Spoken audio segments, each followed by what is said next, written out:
তুমি এটা ঠিক করনি। তোমার সাথে অ্যাক্সিডেন্ট হয়েছে, তুমি ওকে কিছু টাকা দিয়ে দেবে, রাস্তার ঝামেলা রাস্তায় মিটে যাবে, তাই বলে বোঝা মাথায় করে নিয়ে বাড়িতে আসতে হবে? জানো কাকি, আমি মাঝে মধ্যে অবাক হই, তোমার মনে দয়মায় বলতে কিচ্ছু নেই? তোর কাকি তো ঠিকই বলছে, কদিন বাদ দিয়ে তোর বিয়ে, তার মাঝখানে একটা মেয়েকে নিয়ে তুই বাড়িতে ঢুকেছিস। এসব দেখলে গ্রামের মানুষ কি ভাববে? আমার বোনের মেয়ে ওকে পাগলের মতন ভালোবাসে। যেদিন থেকে বিয়ে ঠিক হয়েছে সেদিন থেকে টনি ছাড়া কিচ্ছু বোঝে না, আর তার মধ্যে অন্য একটা মেয়ে। চুপ কর না ছোট, ও তো বলছে মেয়েটা অসহায় বলে নিয়ে এসছে। আব্বা, কাকা, তোমরা আমার প্রতি বিশ্বাস রাখতে পারো, আমি এমন কোনো কাজ করব না যাতে তোমাদের মান সম্মান নষ্ট হয়। সবাই ওই বিশ্বাস নিয়েই থাকো।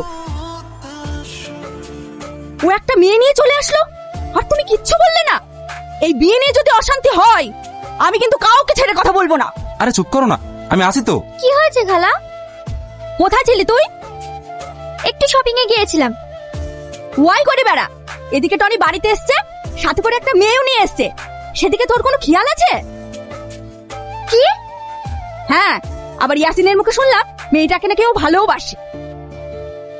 এটা হতে পারে না, টনি শুধু আমার, শুধুই আমার।